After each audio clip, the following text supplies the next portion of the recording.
Good morning, everyone, and thank you for joining us today for our second workshop for this rulemaking.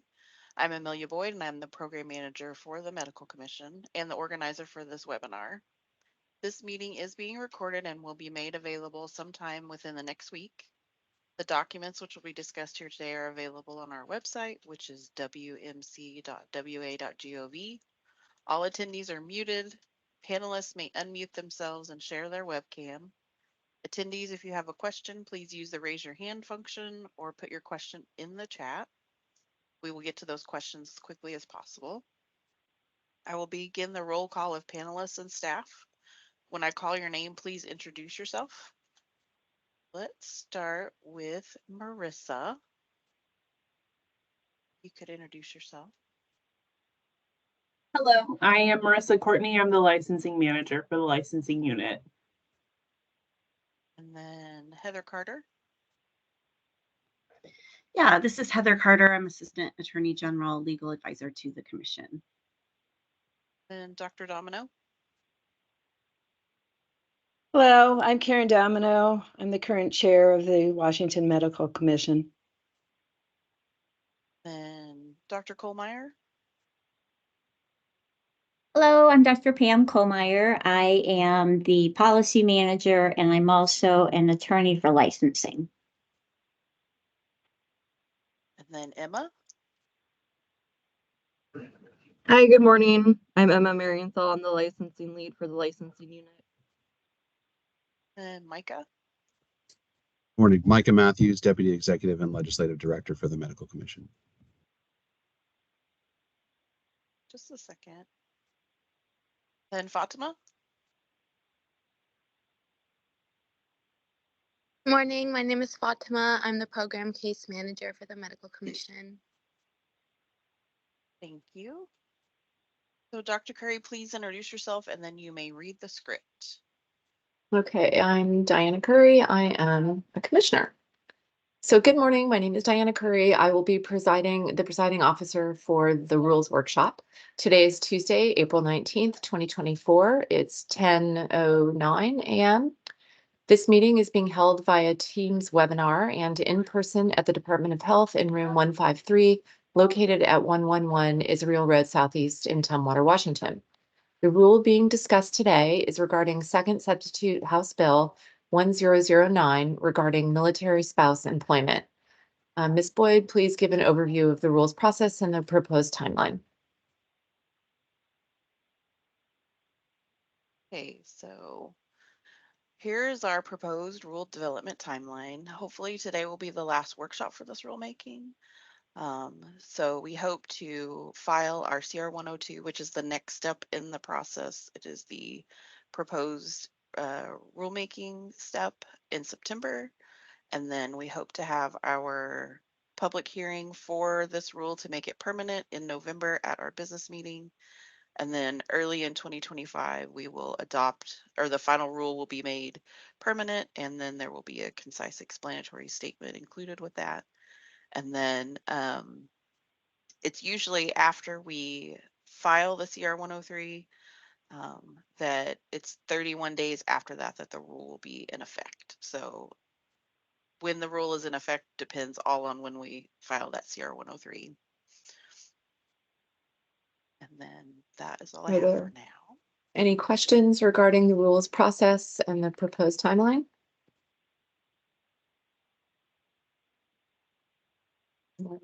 Questions that I can see. Next item on the agenda is discussion and comments. Ms. Boyd, please present the proposed draft language.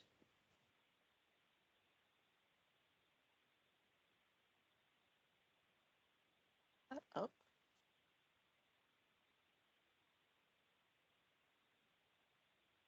Okay.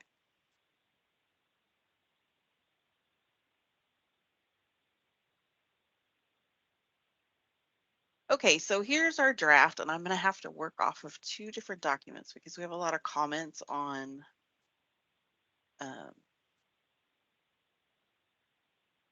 these proposed changes. So the stuff that's in blue, the changes that are in blue are from our first workshop. Everything in red has been suggested since that first workshop. So let me pull the other this. Okay.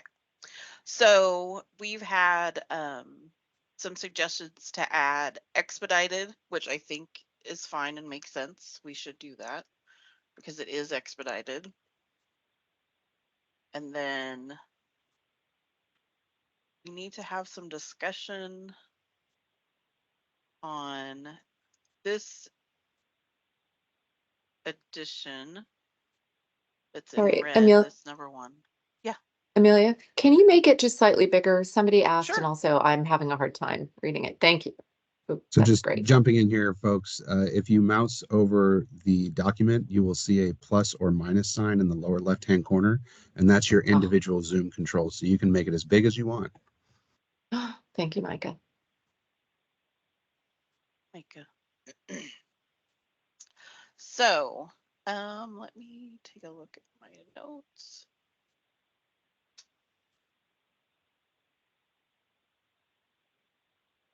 And to be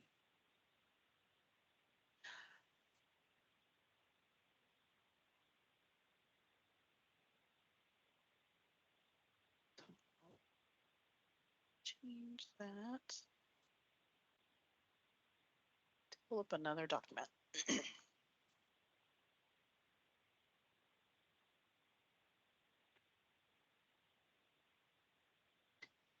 If you want, though, you can talk about this underlined portion that's in red while I find this other document.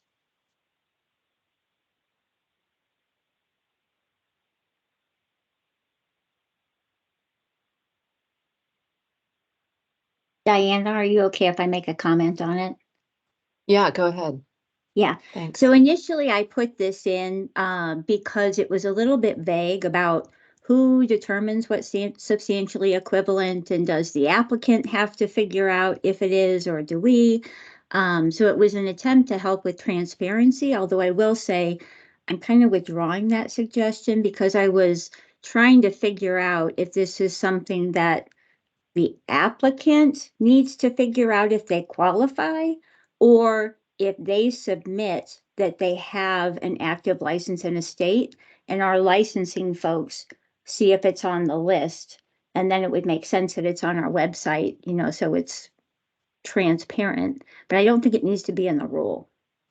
So I can withdraw it. So it's more like an operational thing, is what you mean? Once somebody applies, yeah, I'm seeing nods. Okay, that makes sense. Anybody else want to comment on that?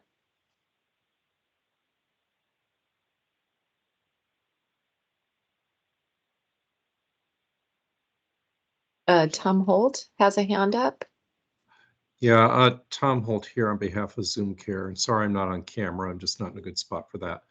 I'm not sure this is the right spot, but in terms of substantially equivalent, I'm wondering if the commission will be looking at differences in continuing education requirements amongst states as an equivalency issue.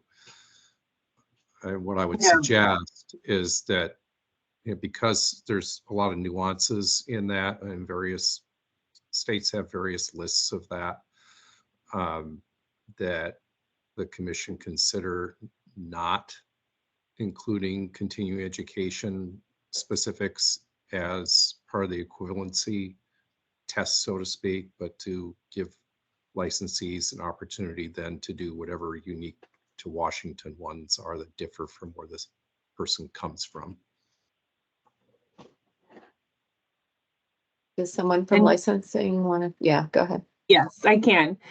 So no, we don't focus on continuing education. It would most likely just be focusing on the main licensing requirements. So post-grad training, medical education, and having the same exam qualification. So continuing medical education is not going to be a part of that list. Thank you. That's great. Like that approach. Okay.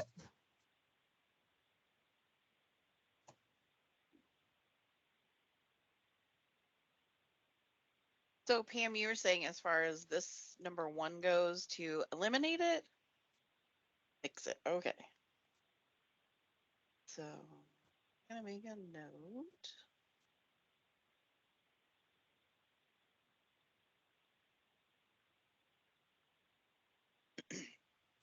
Okay, so moving on. I think we're all fine with this expedited being added in where it needs to be. And then we had a suggestion to add the state of Washington into A. That one is fine as well. And then we have this edit.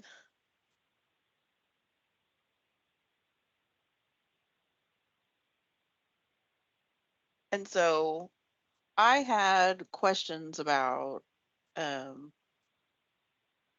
this statement here that the commission currently deems to have substantially equivalent licensing standards for physicians in the state of Washington. So part of this rulemaking is that we've based it off of a statute, and I don't know how much, I mean, obviously we can add things in from the statute.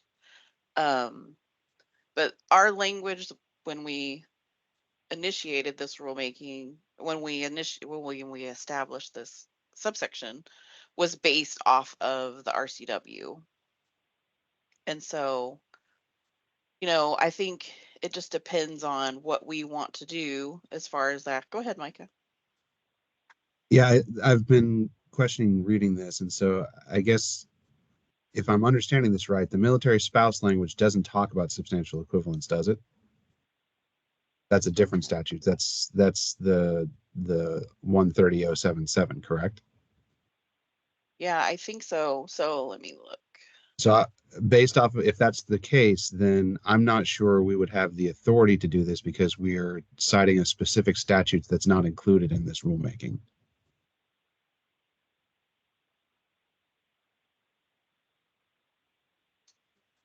Up here a second ago. Hold on, I have the statute pulled up.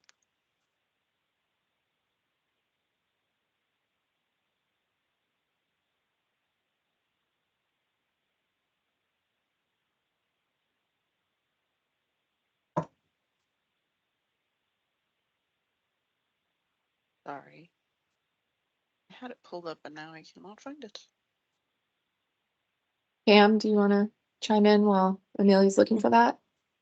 Yeah, so actually the wording in the current rule has that language. And in the statute, it says, I mean, the bill that was just passed into law, nothing in this section requires the authority to issue a license if the standards of the other state are substantially unequal to the Washington standards. So I think that should stay.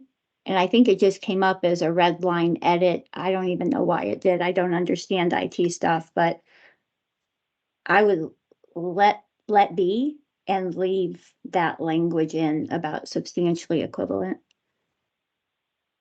Okay, yeah, if it's in the statute that we're citing, I'm fine with that.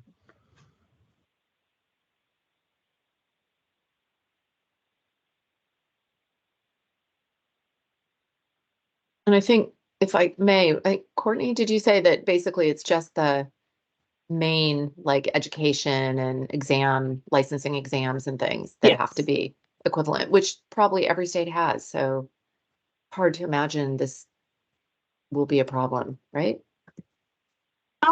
There is a shorter list. I mean, it really just depends on when the applicant graduated medical school, depending on if they're a foreign medical grad.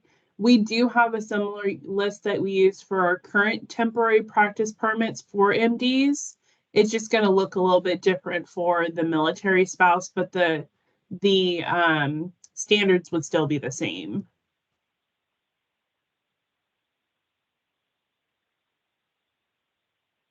Thank you.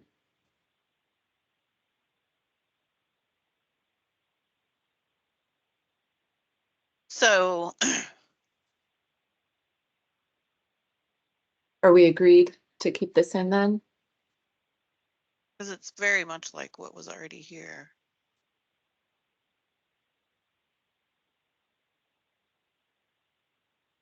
Anybody not agree?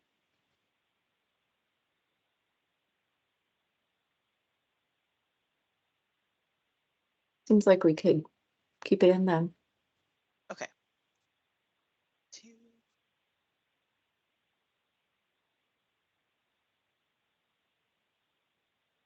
Okay, so again, the things in blue are from the first workshop, so they've already been approved by that group of folks, which I think Dr. Domino was a part of that workshop. And then here's a new suggestion, what's in red, to say that the expedited, which I think is fine to have that in there. And then just adding some clarity, instead of individual, it says applicant, as long as y'all are fine with that.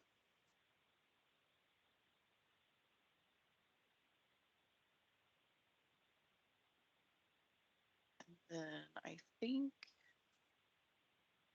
so Marissa, is this accurate that a full license, an expedited expires when any of the following occurs? Is that clear enough to say a full license? Yes. Okay. Mhm. So just to play a little scenario game with Marissa here, let's say that a military person or spouse gets this temporary license issued to them. We we send them through panel L because maybe there's something on the background. Is there a scenario we could see where we end up offering them a limited license as opposed to a full, like say local health, teaching and research? It would depend on qualification. So typically we don't offer those limited licenses unless they have not done residency anywhere and do not qualify for the exceptional qualification waiver. Okay. So I don't see that there would be a reason, but I also don't want to cut that out in case there happens to be a reason that it happens. Do you want to say a full or limited license? That would cover all of our bases. I just don't want us to be locked in on the rule where it only applies to this one flavor of thing. Sure.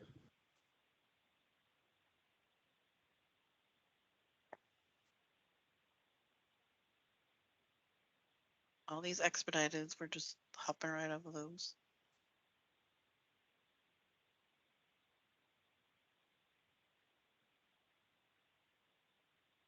Okay, so hold on just a second.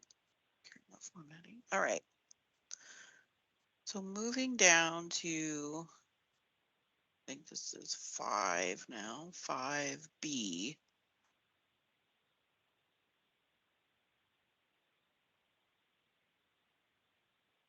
Okay.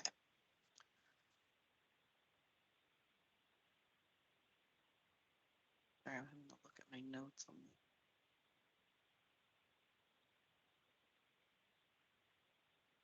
So this was some suggested language that they provide an attestation or verification of some things. So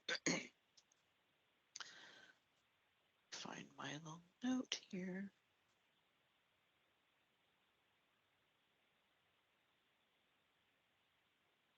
So my struggle with this particular one is that how are they, I mean,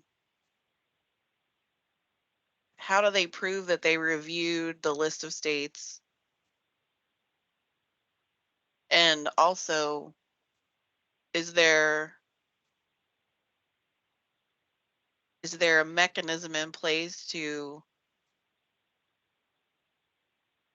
like verify that they attested? Like, are we going to keep track of that information? Go ahead, Pam. So scrap that. That was the similar thing with the beginning where it depended on how we wanted to handle this. And so it was just to go along with that same mindset that we're not going with. So just scrap that. Okay. Dr. Domino, did you have a comment? Yeah, I'm glad it's going to be scrapped. I think it places too much emphasis, I mean, too much of requiring an applicant to do this sort of thing, which I think is not appropriate. Okay, so. And then, okay, so I know for sure we can scrap this part. We reject that change, but so do we want to say here that they provide an attestation or verification of an active restricted license in at least one of those states or United States territories? So that language would have to change because it's referencing what we just struck.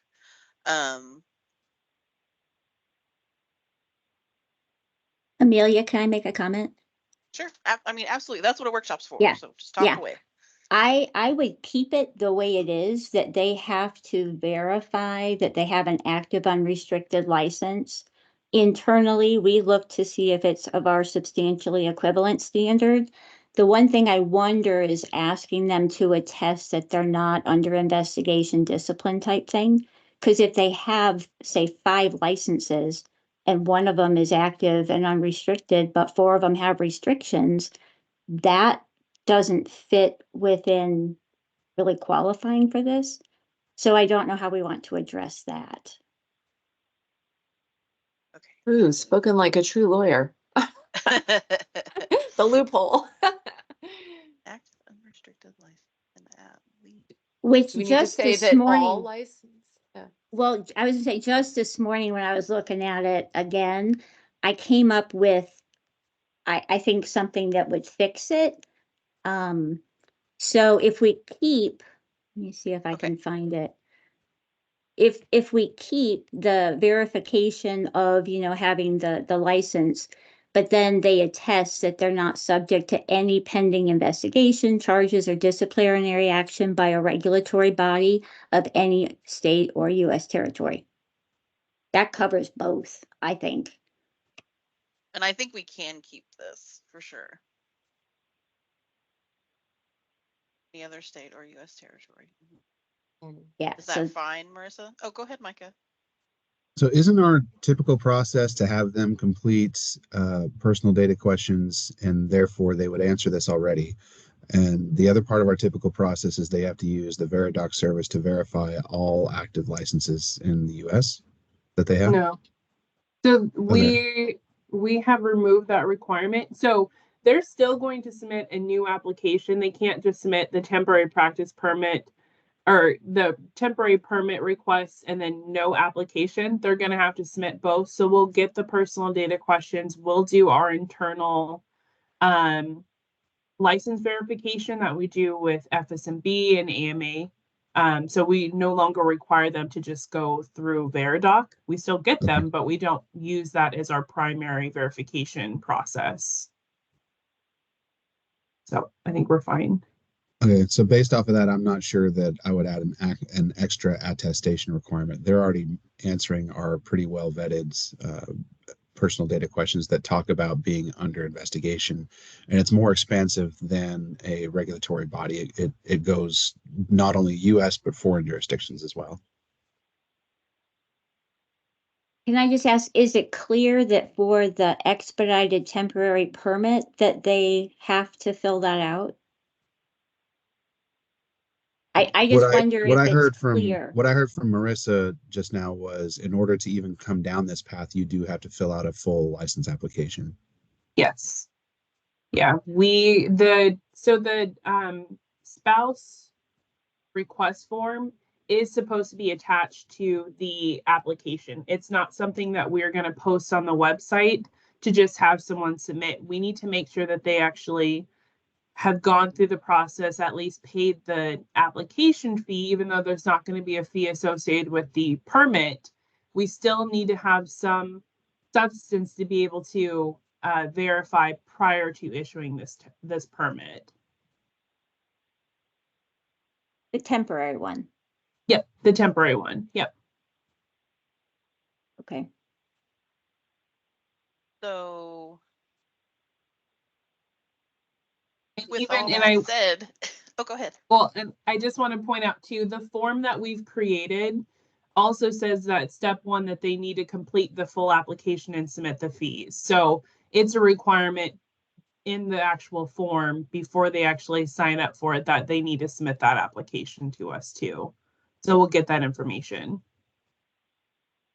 So with all that said, what do we need to say here?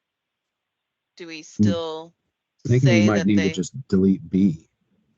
delete B altogether? It looks like it. I mean, if they're already covering all this in the standard application, I don't know if we need to have a rule about it. Well, So, it's already okay. it's already in the rule that they provide verification of having an active unrestricted license in the same profession, blah, blah, blah. So I think we would just leave it, right? Like, why would we take it out? I mean, don't leave the Mhm. red line stuff, but leave the rule the way it is when it says they have to verify. But we're verifying though. They're not verifying, we are. But Micah, when somebody fills out an application, don't they have to sign that everything is true and I verified blah, blah, blah, and attest to this? I mean, that's kind of Right. like, So so that's it's sort of covered. redundant, but it's also, you know, it's essentially you're fulfilling this part of the rule by doing the application.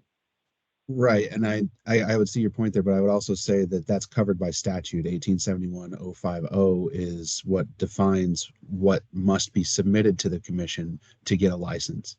And so there's specific stipulations, but then there's the other items as the commission may deem necessary. So it's a blanket clause, and we are already, as we said, doing a lot of this without authorization for a rule because we don't need it. Does this serve any purpose to clarify for someone coming from another state if they were going to quickly look up what do I need to do to work in Washington? Is there any other reason to have this for that type of communication purpose? I personally think that it would be nice to have it listed what they actually have to do to qualify. Because if we leave too much knowing that, well, it's in the application, they're not going to know that. So I think whatever we think is important for them to know should probably be in the rule. I might be alone in that, but clarity is good. Yeah, I sort of think so too. Is there any downside, Micah or Ms. Yes, Courtney or Ms. Boyd? there's a definite downside if I guess to put it this way, we try to be a nimble and lean organization, which means if we find an issue in a process, we bring people together almost immediately to try and adjust the process and make it work correctly. That not having it explicit in the rule allows us to be more nimble as an organization. If we find that we need to change something and it touches the rule, we have to spend about 12 to 18 months unwinding whatever it is we find in the rule.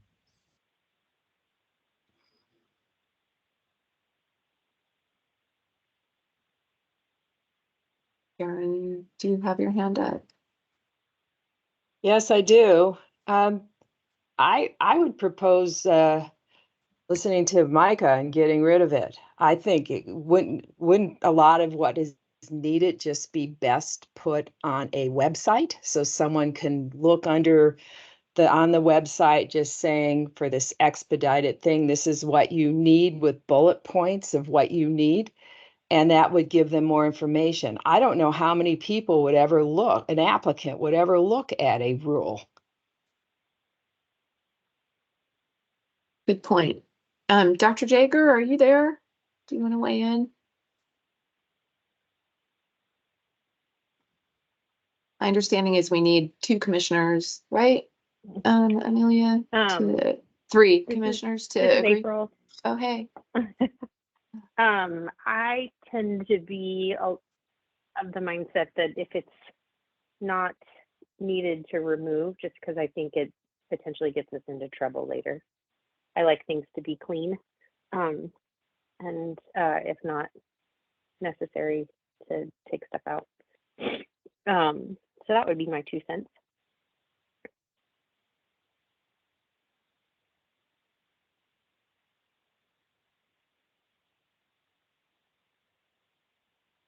So, More comments about taking it out? and you're wanting to take out all of B? Is that my understanding? So B also has this I, then it has I, and then I, which is about investigations. Yeah, so unless Marissa wants to disagree, I read all of B as part of the standard application process that they have to do in order to even be eligible to get this permit. Right.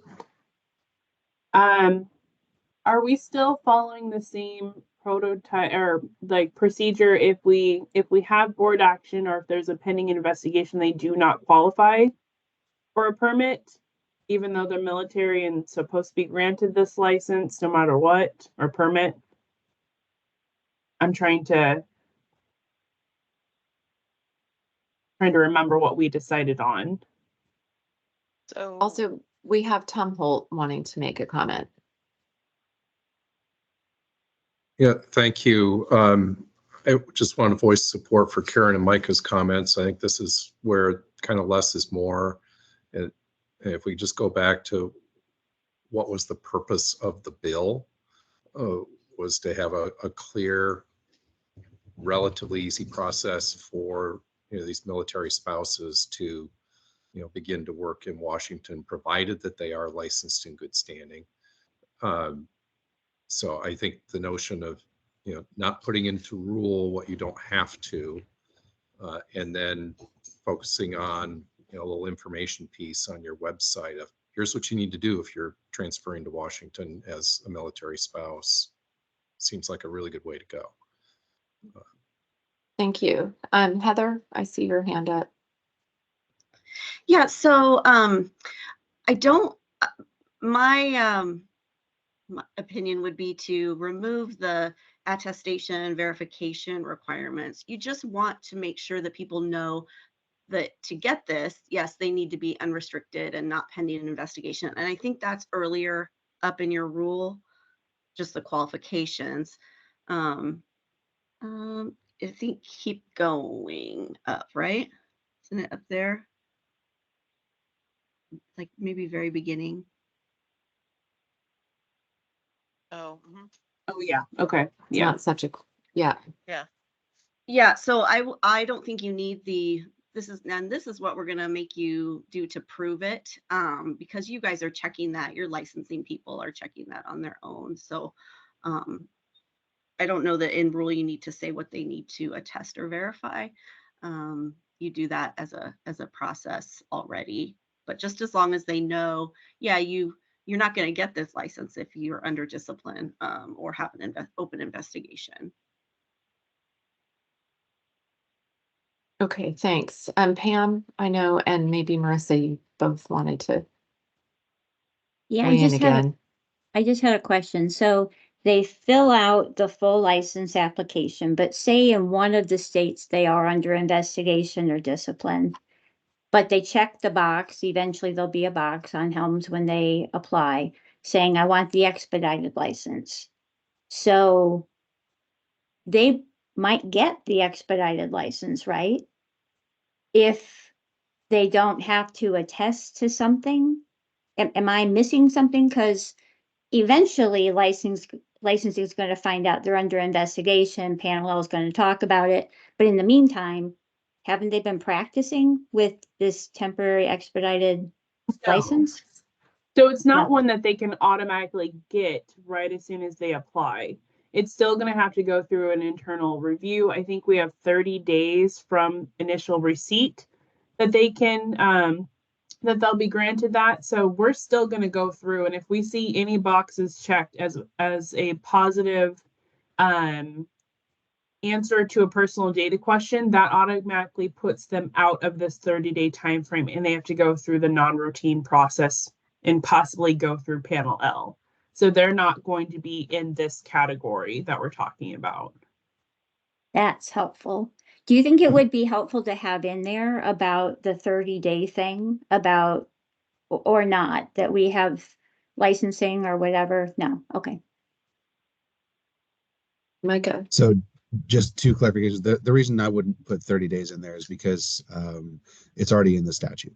It's very clear that we have 30 days once we receive all of the material required for us to consider a completed application, which, you know, I have complete confidence we can do, but there's no sense restating it. To address your concern, Pam, there's also a piece in the bill that's below talking about that 30 days, which essentially says if we find that this person has made a false representation of the license status or board action or anything else, we have the statutory right explicitly in this bill to summarily suspend them.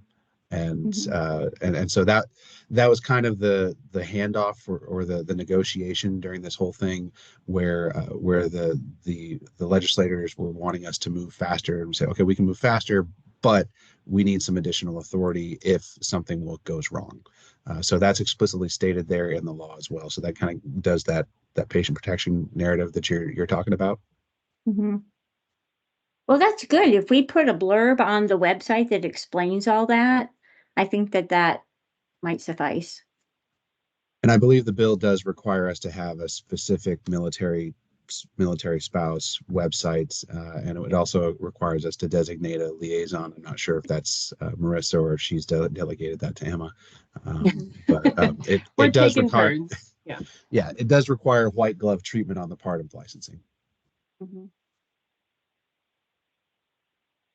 Okay, so we're taking out all of B. Yep. Okay.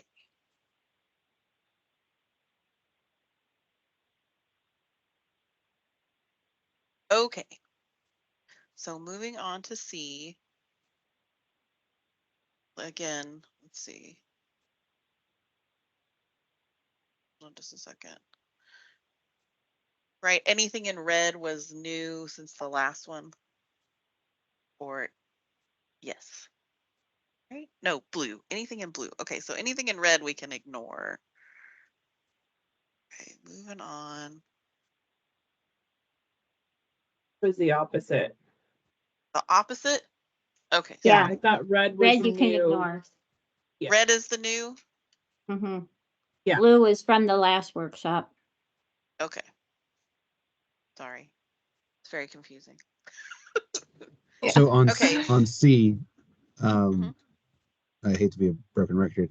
This is stated in the bill, but it's also things that we are required through our normal medical practice act. So, and the Uniform Disciplinary Act when it comes to the fingerprint card.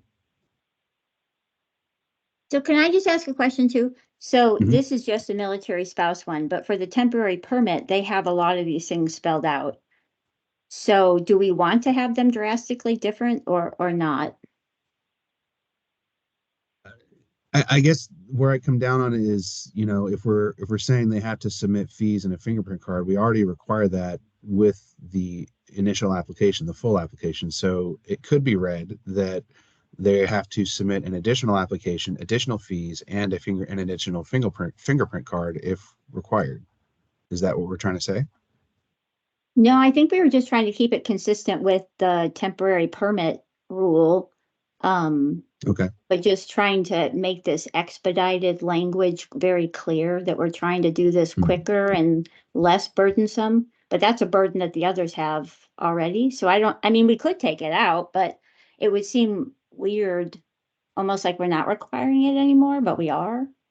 I mean, I don't know. I'm not feeling strong one way or the other, but consistency is generally good unless there's a reason why you should take it out. I'll defer to others on this one.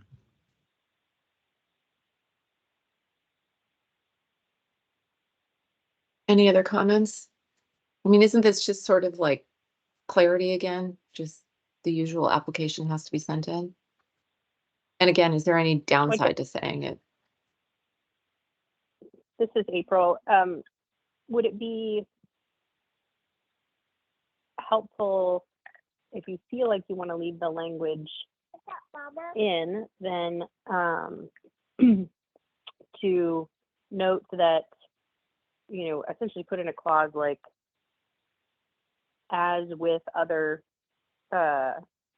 applications, a applicant will need to do blah, blah, blah. Just so that they're not feeling like it's a secondary set of steps.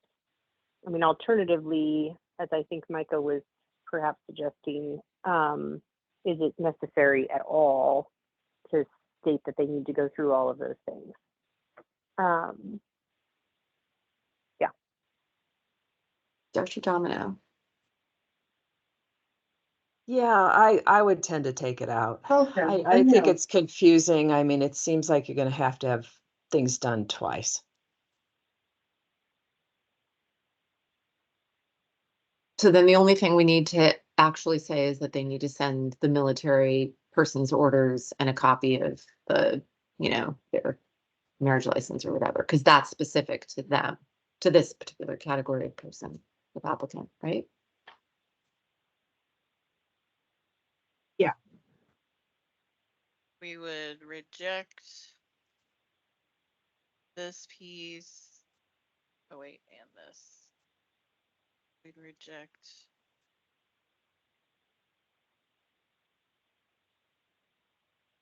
So it would look like this instead. Which this is all the language that was already there, everything that's not underlined. Good.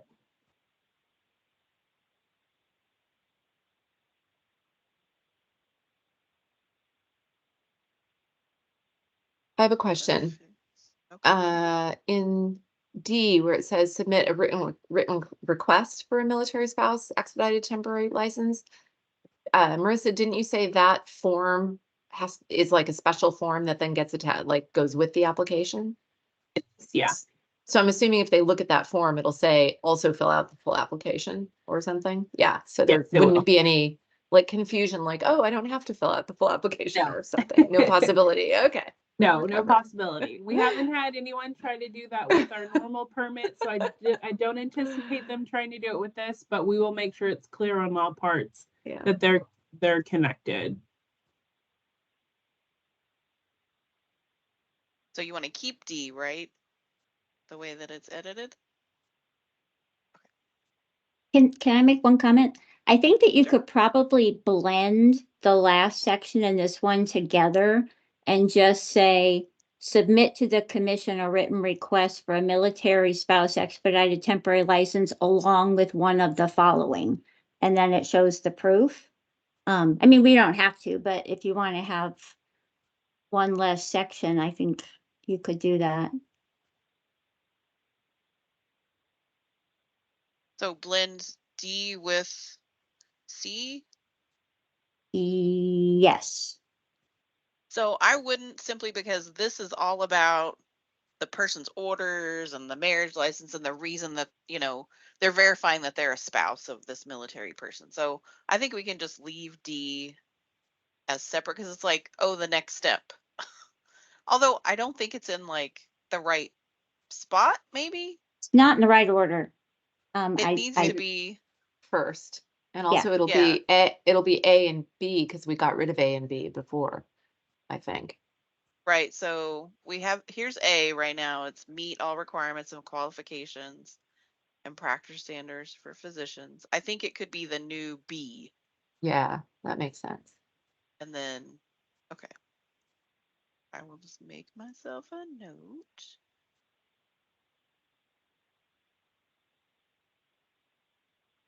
Okay. So we'll just move it up. At least it won't cause any confusion if we do that. Okay.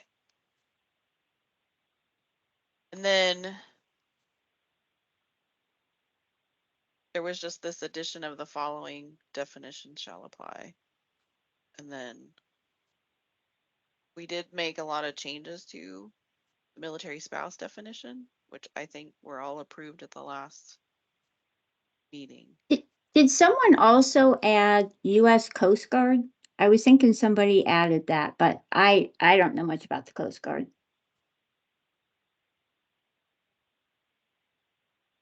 Are they not? I mean, again, I'm not a military person, but I'm are not they either. under the United States Armed Forces?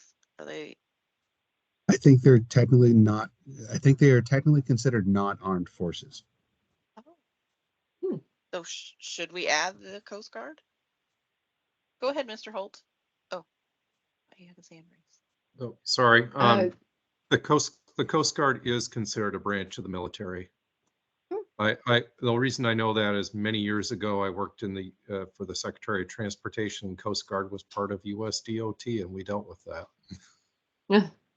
I think Heather also had a comment. Thank you. Yeah, I was just going to confirm that they are part of Yeah. the armed forces, as is the Space Force. So Oh, interesting. Ooh, Okay. as is the what? I missed The that. Space Force. I move that we explicitly add Space Force references in this rule. Deep Space Force. That's fun. Okay, so we like this. Okay. We'll stick with this, and then adding the and in here because of we say the following definition shall apply. It's fine. And then I had a comment that we put these definitions in. I have 8,000 windows open. Hold on just a second. Let me see if I can get this over here. Can you guys see WAC 246919010? Yes. That we move those two definitions into this section, but we don't have this section open as part of this rulemaking. So that is something we can consider later. But what we typically do for definitions that only apply within a section is we put them in that section instead of putting them in the main definition section. That's just what we've done previously. Um, if you want to move those two definitions, which I'll get them back over here to that section, the definition section, we can do that. We would just have to do it under a different 101. And it may be something we can do later, because we do review both chapters every 4 years. They're staggered, so we will review the MD chapter next year, late this year, and then we'll review the PA chapter, I think, in 2 years. So we could do that because we're also making these changes to the to the PA chapter as well. So we I can think move it's, them. We would just have to do it in a different rulemaking. Sorry. I was going to say, Mike, I think it's good where it is now, but if we eventually open up the definitions for whatever reason, we could put them in the definitions at that time and also defines what substantially equivalent is, because there are other rules that talk about that. So I think that would be helpful eventually, but for right now, this serves the purpose. thank you. Heather? yeah, I would just say that style-wise, the code revisor actually prefers that if it's only used in one section, it just the definitions stay in that section. So until it's more than one, I think the code revisor might even reject a change in the definition that way. So Okay. I forgot they do And that. Yeah. Mike Hively made a comment. It might Yeah, be I think irrelevant after the conversation that just happened. Okay. Just full circle here. I don't even remember what section that was in. Oh, here it is. Yeah. Oh, so you were suggesting all United States military branches? I think that's why we Yeah, went with instead of United States attempting, Armed yeah, that makes Forces. the most sense. We were talking about enumerating the Coast Guard and Space Force and all of Yeah. those things, and they're all relevant. So why not capture them all rather than, the next time we open up, I don't know, underwater force, we don't have to reopen the rule. It's just Yeah. food for thought. And I guess I have a question on this definition as well. Would defining someone as a military person apply to all those three clauses of United States Armed Forces, Public Health, and Commission Corp, or sorry, for and Merchant Marine? Are they considered a military person in every one of those settings? So this is not changed. So that definition came from, hold please. That definition came from this chapter, which is 24612. Right. So Mhm. it came from there.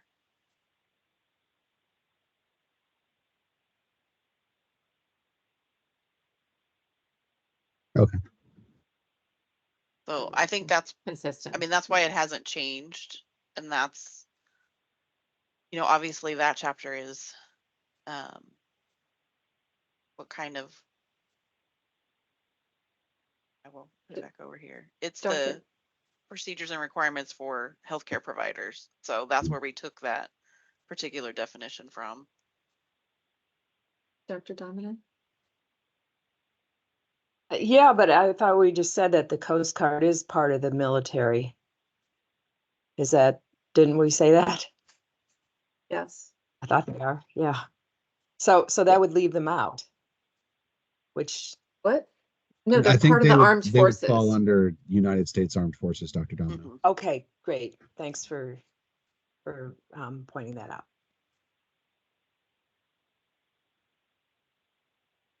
Okay.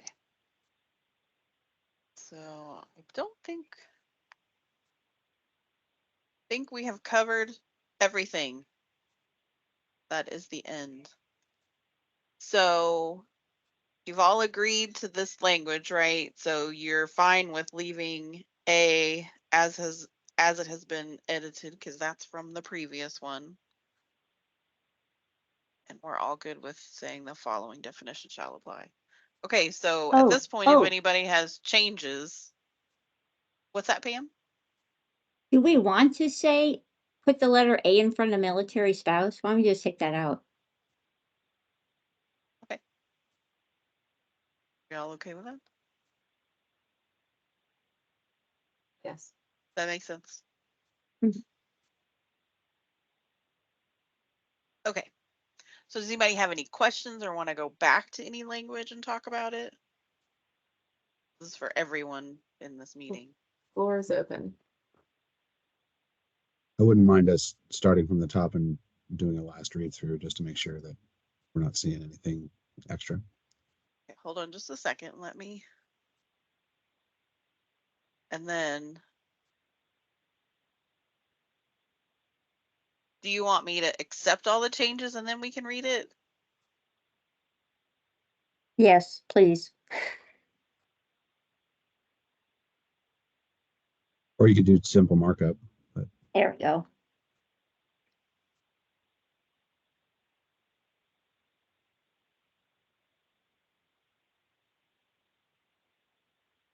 Oh, did not. Ignore this one that's highlighted. Let me know if I go too fast. We're ignoring that one though.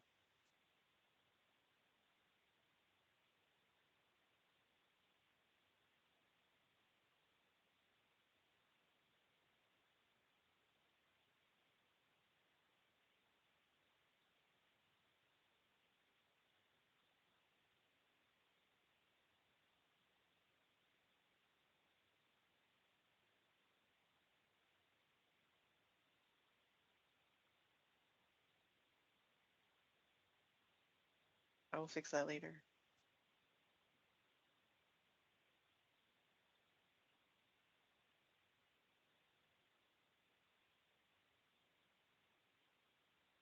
Oh, you're gonna fix the space, you said? Yep, I'll fix it later. And we On also, go ahead, Micah. just, I thought that the temporary license was only by statute allowed to go for 180 days. So I'm wondering, do we have the authority to specifically extend the duration of the license? I think so.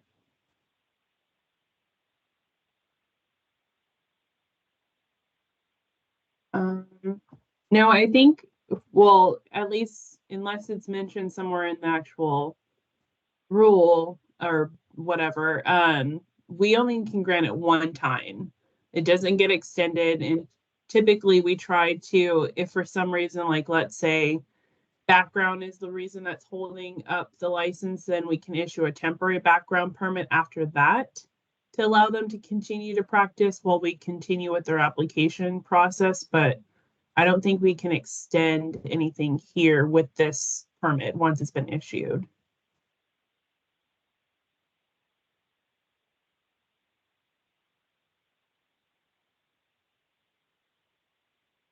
I think I got a little lost. So what does that mean then? The So decision it's, on the application can specifically extends the duration of the expedited temporary? So can we not do this? we can. I'm looking at the statute right now to see if it references a time frame on how long that particular permit can go. Mr. Holt, did you have a comment? Yeah, I'm looking at section 4 of the bill, and it says it's page 3 of the bill as it passed. A completed application means the authorities receive copy, etc. For a limited period of time, no less than 180 days. Oh, okay. So Oh, I so think it gives We're you good. some flexibility of timeline. I don't, you may not even need to say the 180 days. That because you have in your draft rule that the temporary permit gets replaced by the permanent license once issued. Right. And Betty Moe from Department of Health said 180 days is the minimum requirement, so not the maximum. So this should be fine then. Perfect. So then my question is still, can we do this unless the notice of decision specifically extends the duration? Yeah, I read that as we absolutely can extend the duration. Okay. It's kind of saying that if we're not going to give you a full license, we could extend your temporary, like, right? Gotcha. Isn't that what, yeah.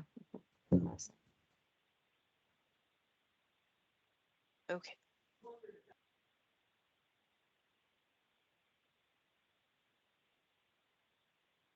So we're good to move on, yes? Yes. Yeah. On C, just, and I know this is equivalent, do we want to say calendar or business days as far as the 180 days, or is that clear to everyone? It's not Which clear. You might want to say calendar days.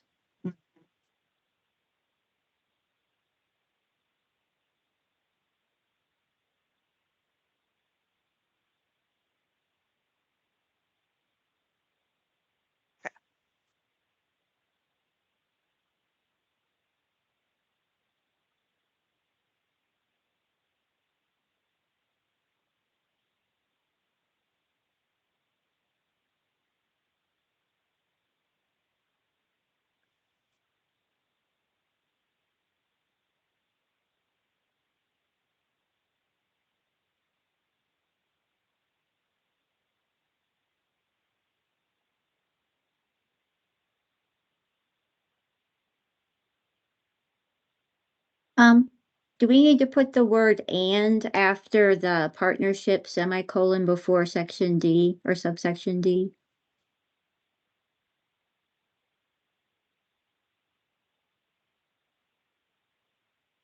Like it's after A, it's after B. Yeah. Yeah. It reads better.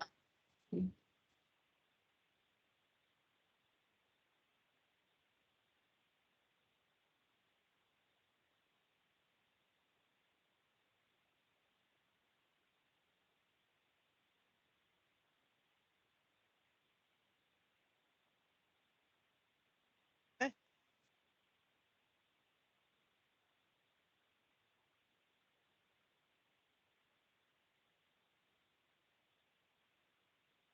Yeah, I don't know if that originally was Dr. Domino's suggestion or not, but I love this like brevity or whatever, where it's like very clean. The goal is to expedite this.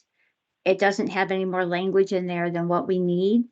And then to try to work on keeping the public informed by having a very explanatory thing on the website. So it's very clear and who the person is to go to for help and blah, blah, blah. So I think this is better.